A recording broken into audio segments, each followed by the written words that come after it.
posisi yang followersnya udah mencapai hampir 6.000, apa yang membuat ini posisi sekarang akunnya lagi di hibernasi, freeze, lagi di freeze kan? Nah itu jadi pertanyaan, kenapa? Orang kan sibuk mau followersnya banyak kan? Kemudian ini setahu saya Anggi kan mau mulai dengan content writing, copywriting, content creator ya, termasuk itu kan. Kemudian juga ada affiliate, ya kan. Baru ada nulis blog. Iya, baik banget ya. Itu kan rakus ya, semua.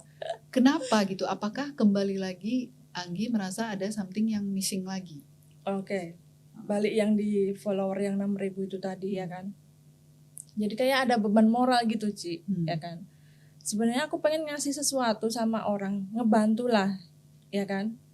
Tapi udah terlanjur yang namanya aku di branding bahwasanya kalau belajar sama aku tuh bayar gitu loh. Jadi secara nggak langsung di situ orang kalau komen terus masuk ke akun link itu langsung udah pada transfer.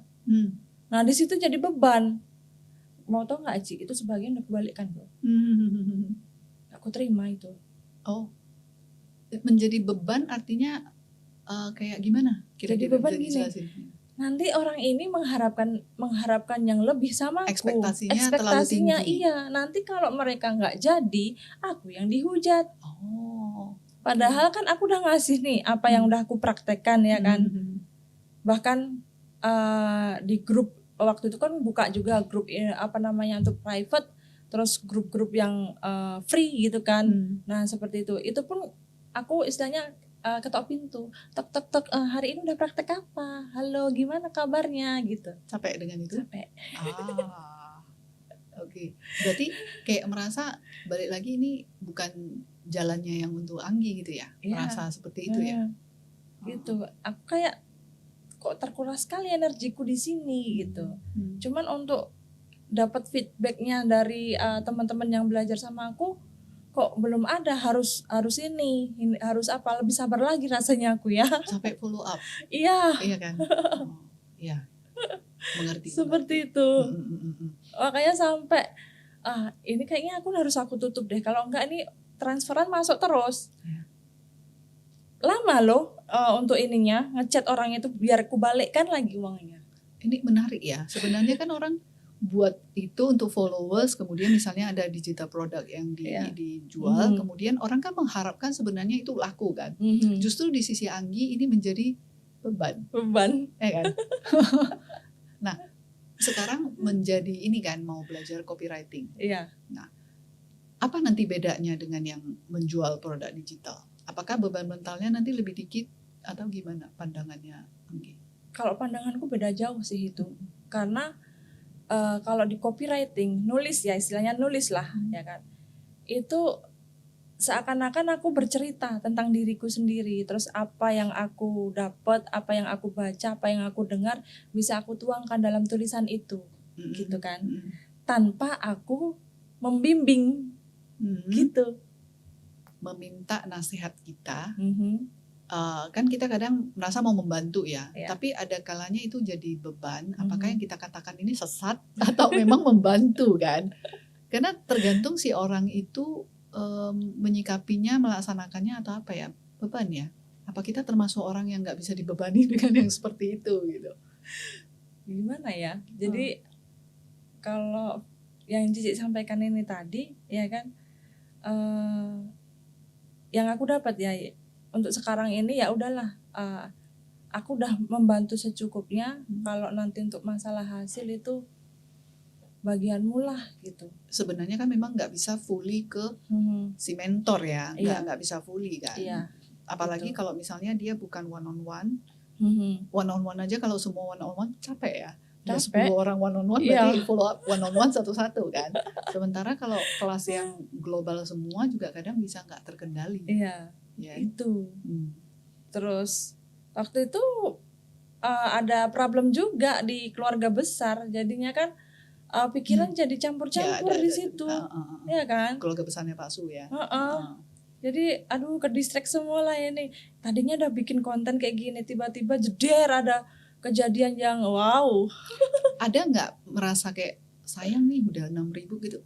ada sempat nggak terasa? Awal-awal sayang loh, Ci. Iya kan, betul. Orang capek-capek organik capek. lagi. Itu udah organik dari nol tanpa iklan sama sekali. Makanya. Gitu kan. Cuma aku pikir-pikir nanti jadi bumerangku juga ini lama-lama gitu. Karena aku balik lagi, kayaknya ini bukan diriku. Ini pencarian dirinya kayak belum selesai nih. Iya kan? Kayaknya belum, nggak akan selesai kalau kita belum menghadap sama Sang Kuasa.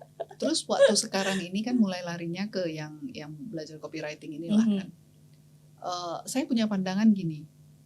Kadang kalau di ini ya, di dunia internet ya, di dunia medsos gitu, algoritma itu kan berperan besar.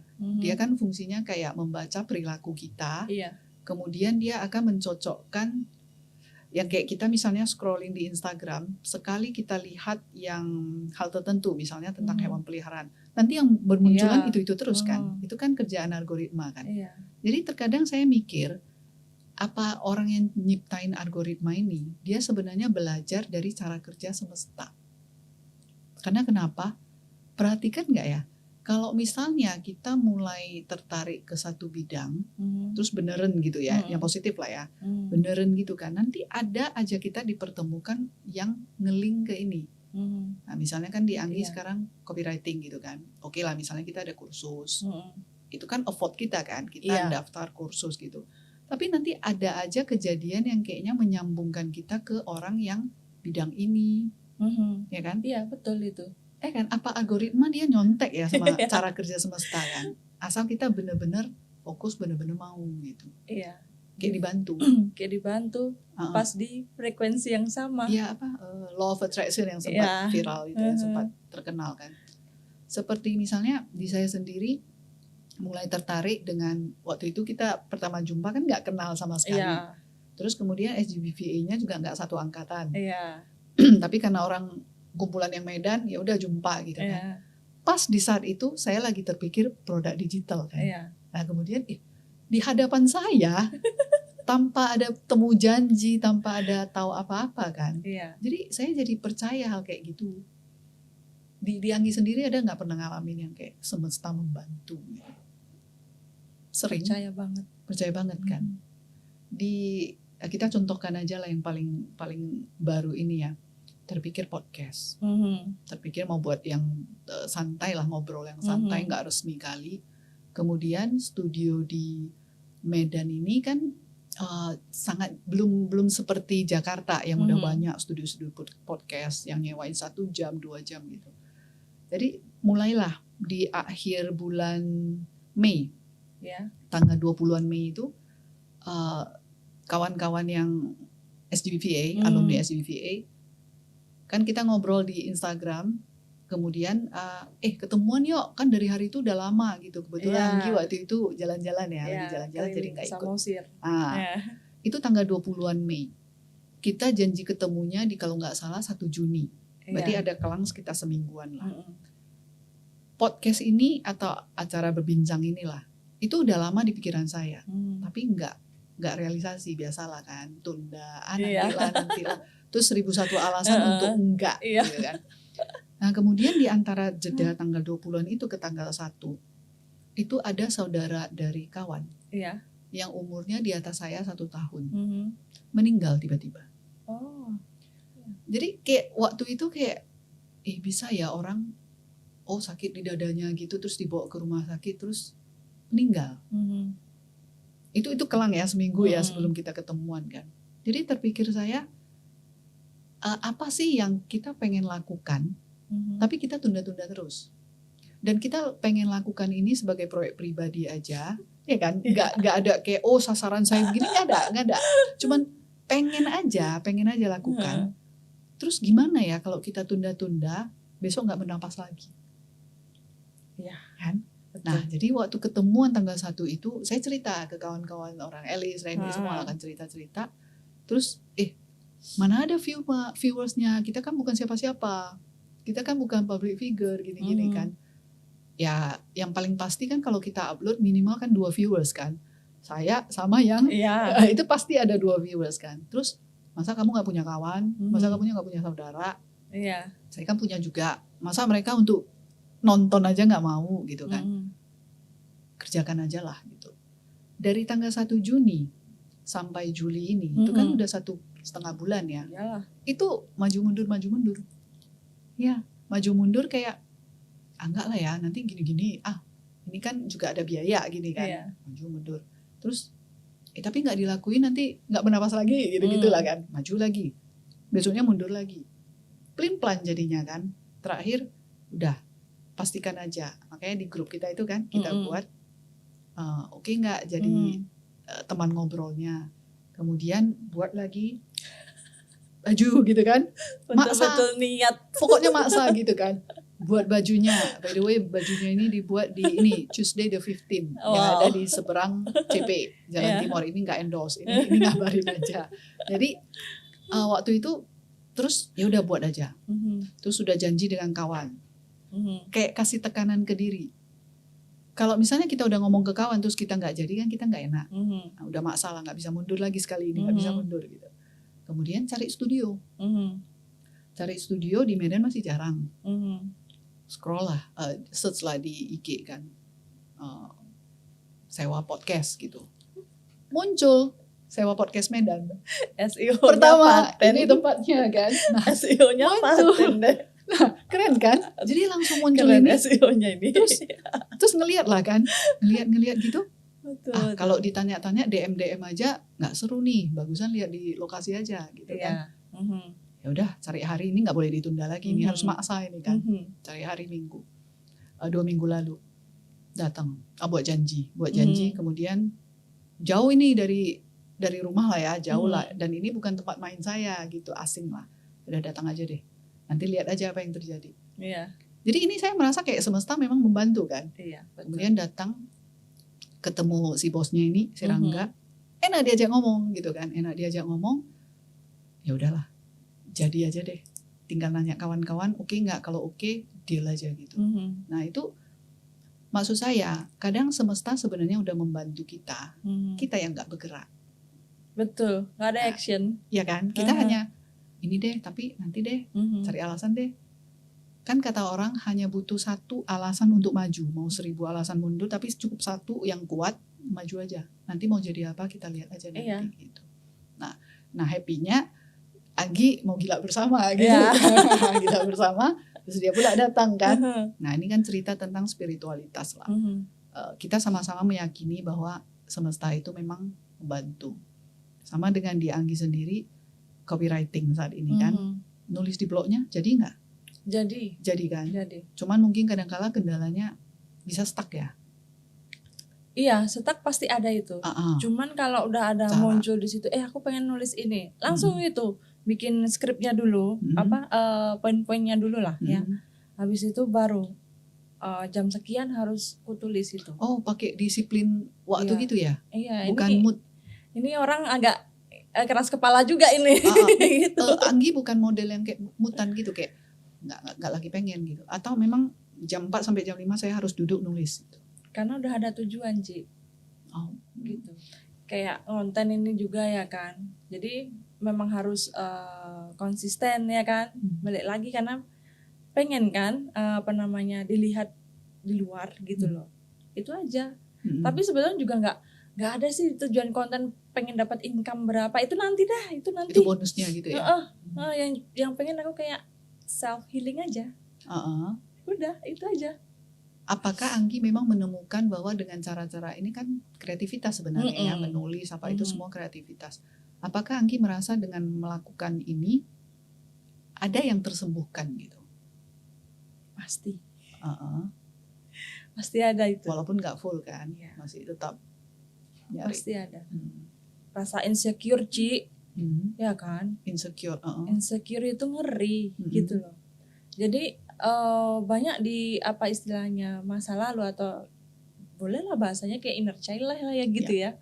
Nah seperti itulah kayak istilahnya ada rasa tertolak gitu. Jadi berpendapat apapun itu kayak nggak dianggap. Nah seperti itu. Jadi content creator terus jadi blogger. Nah itulah caranya aku menyembuhkan. Atau mungkin gini ya, pada saat kita misalnya merasa down, stres, lebih parahnya depresi gitu kan. Sepertinya kita harus punya mini proyek. Nggak harus yang besar gitu kan. Pokoknya kita harus punya something yang proyek yang punya arti untuk menyembuhkan si stresnya atau si depresinya itu kayaknya ya. Tapi jujur dulu aku kalau istilahnya dibilang depresi lagi kondisi nggak bagus gitu kan. Ini kan nggak bisa mau ngapain gitu kan. Daripada aku banting pintu, daripada aku mecahin piring. Itu ada selembar kertas sudah aku tulis gini aja. Itu pun nggak tahu aku nulis apa. Itu bukan nulis kayak misalnya kita lagi sakit hati, kita lagi apa gitu. Enggak. Ya udah aku coret-coret apa, nggak tahu itu hasilnya seperti apa. Tapi setelah itu rilis ya kan, misalnya kayak lega. Kok ini gambar abstraknya bagus juga ya? Oh, gambar. Iya, gambar. Iya, dicoret-coret gitu aja loh, Ci. Oh, benang kusut gitu. Iya, gitu. Kok lucu ya jadinya ya gitu. Kukumpulkan ya kan kayak gitu. Tapi pernah suatu ketika itu ketahuan sama Pak suami gitu kan. Kalau lagi pas berantem sama dia nggak mau aku debat gitu loh. Gitu. Nah, aku nulis gitu aja ya kan. Ini apa maksudmu gitu kan? Kok kamu coretan apa maksudnya kayak gini? Ya ini adalah isi hatiku. Aku pun abstrak. Ya, inilah isi hatiku saat menghadapi masalah samamu. Seperti ini aku bilang kayak gitu. Tapi habis itu udah aku buang, nggak ini lagi. Berlalu. Berarti kayak ditumpahkan kemudian dibuang gitu ya. Iya. Harus seperti itu. Untuk aku sendiri ya. Iya. Itu. Kalau di saya ya tetap itu sih proyek apapun. Karena saat ini kayaknya terlalu banyak orang yang stres ya. Dari medsos kayak kita terlalu banyak melihat hal-hal yang sebenarnya istilahnya di-curated ya.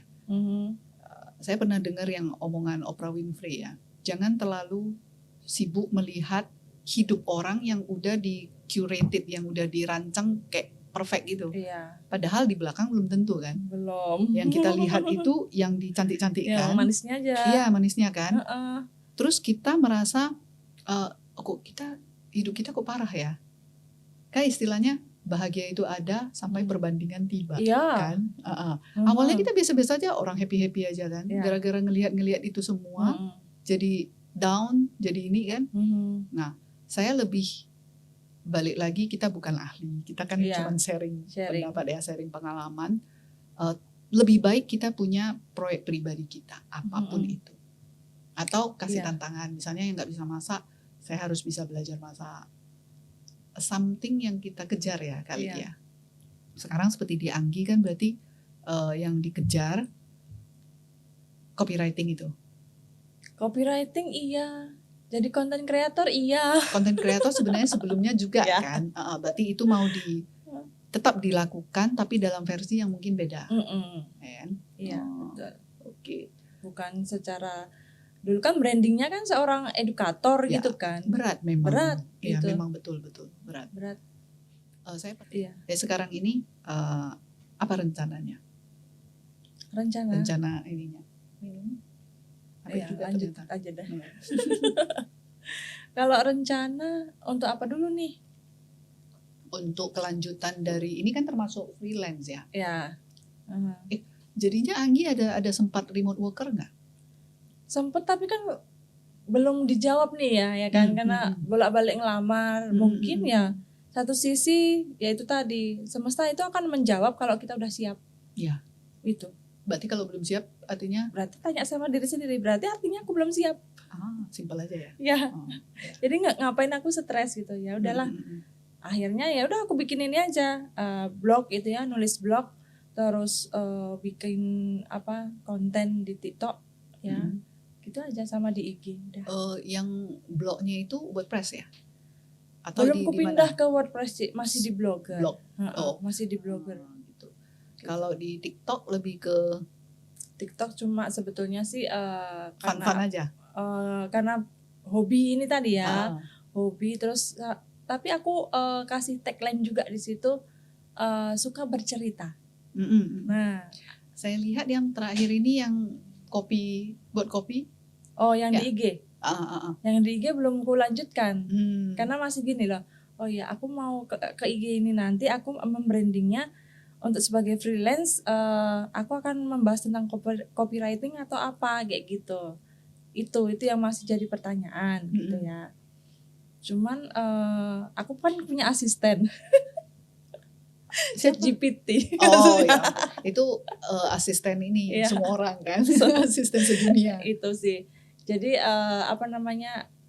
sama ngobrol sama asisten ini tadi, ya udah mengarahkan tentang ini aja, tentang kepribadianmu, kepribadianmu sebagai apa. Ya kalau mau fokusnya ke copywriter ya udah. Itu aja nanti yang dibahas gitu. Artinya apa? Biar brand-brand pun juga akan melirik gitu. Itu aja. Copywriter sebenarnya dia apa singkatnya? Profesinya. Dia sebenarnya bikin content writing. Jadi seperti apa ya? Kalau brand punya apa namanya? Dia larinya ke iklan ya sebenarnya. Kalau iklan sih lebih. Kalau iklan kan kita ini ya Ci ya. Kalau iklan kan pasti kan mengharapkannya kan mungkin ke penjualan atau apa itu masuknya ke copywriting gitu kan. Kalau ke content writing sih itu kayak pengenalan, kayak bikin audience itu awareness dulu deh kayak gitu. Itu aja. Jadi itu dua hal yang berbeda. Gitu. Latar Anggi dulu kan lebih ke pendidikan. Kalau yang sekarang ini kebanyakan kan sebenarnya ke kreativitas ya. Lebih enjoy yang mana? Ya di ini kreativitas. Oh. Tapi sebenarnya kreativitas ini juga bisa dipakai untuk edukasi kan? Iya. Sebenarnya bisa ya. Okay. Bisa. Nah di Anggi ini kalau mau menilai diri sendiri, orang yang optimis, realis atau relativis ya. Optimis, realis atau relativis atau idealis? Banyak ya. Kalau dulu ya. Idealis dulu deh ya. Tapi sekarang realistis lah. Ya kan? Realistis. Kayak orang kan yang seringnya itu kan gelas yang isinya setengah itu. Anda melihatnya sebagai setengah penuh atau setengah kosong. Kalau yang orang optimis kan setengah penuh. Yang pesimis setengah kosong. Dia fokusnya ke yang kosong gitu. Kalau di Angginya? Kalau untuk gelas kosong tadi? Gelas setengah. Gelas setengah.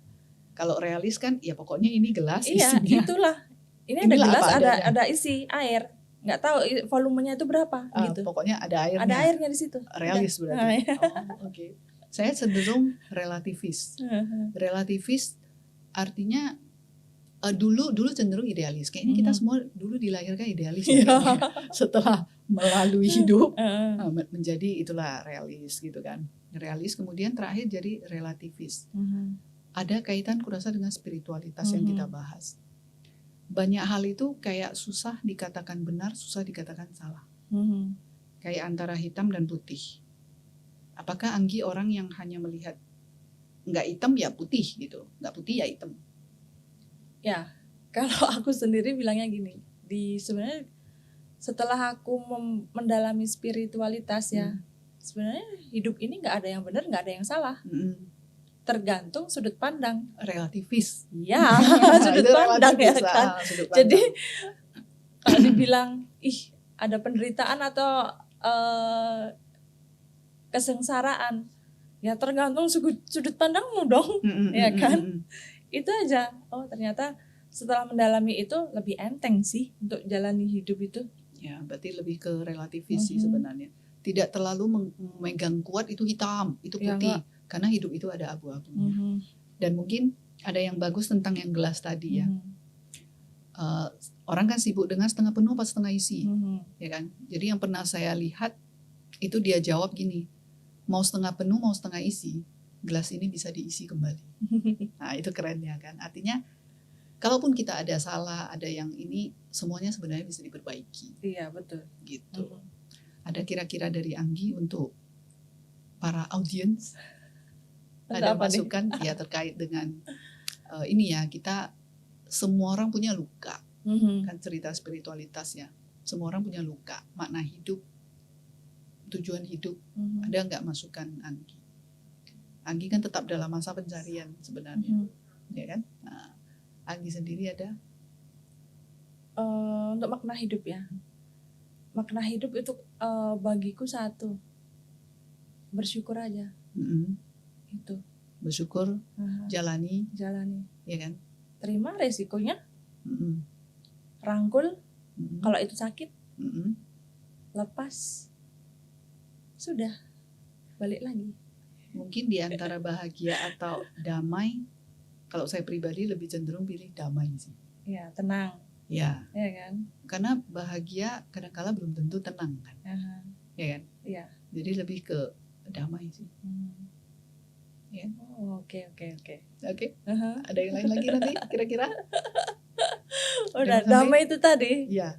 Damai. Kenapa dengan damai? Itu lebih dalam lagi kalau damai ya kan? Kayak orang bilang joyful atau blissful. Ya. Joyful kan kayak happy, riang gitu kan. Di atas itu blissful. Blissful itu berarti kita dalam posisi memang damai. Kayak nggak ada yang bisa ganggu kita lagi sih. Itu. Tapi bukan nggak peduli ya, bukan. Tapi kayak ya kalau misalnya lagi happy nggak usah happy kali, lagi sedih nggak usah sedih kali. Ya, setuju. Damai. Setuju. Karena saat belajar spiritualitas di situ, damai itu adalah puncak paling tertinggi. Ya. Tuh. Dan itu yang susah dicapai. Ya. Itu udah di frekuensi berapa itu? Tinggi banget itu. Iya. Oke, untuk hari ini nanti kita bisa sambung di topik berikutnya lagi. Oke, siap. Oke, bye-bye. Bye-bye.